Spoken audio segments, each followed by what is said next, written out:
Magandang umaga po sa inyo lahat. Ikwento ko lang po ang mga ginawa sa akin ng Diyos. Ako po ay dating manginginom, addict, lahat, kompleto po.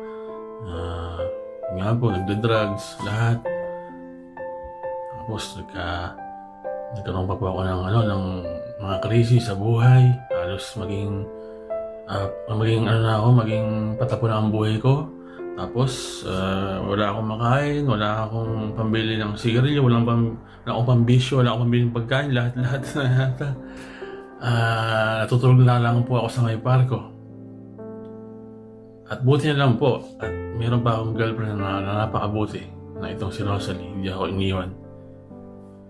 Tapos po ay nagpatuloy lang po ako sa pagdadasal, sa pagpunta sa church, lagi, madalas. At yun nga po, paunti-unti nabago yung buhay ko. Tapos nagkaanak po ako. Hindi pa rin po ako nagkakaroon ng mga pagsubok sa buhay. Lalo po dumadami ang pagsubok ko habang tumatagal, nagkaanak ako. Halos magpakamatay na ang asawa ko at masaksak namin ang isa't isa.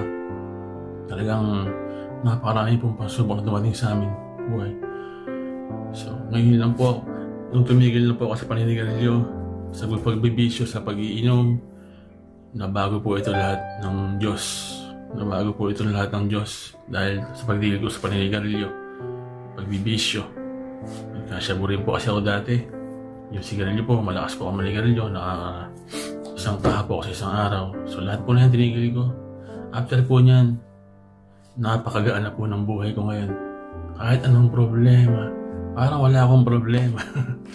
Dahil sa sobrang sarap sumamba sa Panginoon at lagi mo siyang nasa puso lang at lagi mo oras-oras, minuto siya lang iniisip mo. Kung makagawa ka man ng kasalanan, magdasal ka agad ng tawad dahil nagkasala ka. Ganun lang po ang buhay. Huwag kang titigil kahit anong mangyari. Kasi nga, nasa Bible po yun na maging alisto tayo sa paglalakad dahil ang kaaway parang leon na sumasakma na lang bigla. So, yan po ang lagi kong tinatanim sa isipan ko ng mga salita na yan at di po nawawala yung salita ng Diyos na magpakumbaba, mahalin mo lagi si Lord, pangalawa na lang ang pamilya at ang trabaho. Unang-una palagi si Lord dahil siya dapat ang pinakauna, siya dapat ang priority natin. Wala na pong iba. Pangalawa lang po ang pamilya at ang anak at ang buong pamilya. So ganito po, ginawa po ng buhay ko kahit ano pong pagsubok, hindi po ako napapagod. Parang ang gaan-gaan ang feeling ko, sobrang gaan, at ito ang pinagmamalaki ko sa lahat ng mga nakakarinig nitong salita na ito. Dahil sobrang buti po ng Panginoon kung ikaw ay mag-focus lamang at magbabasa ka lamang ng Bible at kumbaga sa pagkain, makinig ka, kumain ka ng maraming salita ng Diyos, makinig ka palagi, kang titigil kahit anong mangyari, kahit na may gumugulo sa'yo. Tuloy-tuloy lang kahit na inaantok ka, kahit na magdasal ka lang at mawawala lahat yan. May lumilito man sa'yo, ipagdasal mo, bakit ka nalilito? Kung hindi ka mo makapag-focus, pagdasal mo, bakit hindi ka makapag-focus, Lord? Bakit po hindi ako makapag-focus sa inyo? Ano po ba ang kailangan kong gawin? Mga ganyan. Basta lahat ng mga sagabal sa buhay mo, ipagdasal mo lang. Dahil may kasagutan ng Panginoon. Napakabuti. Maraming salamat po. Yun lang po.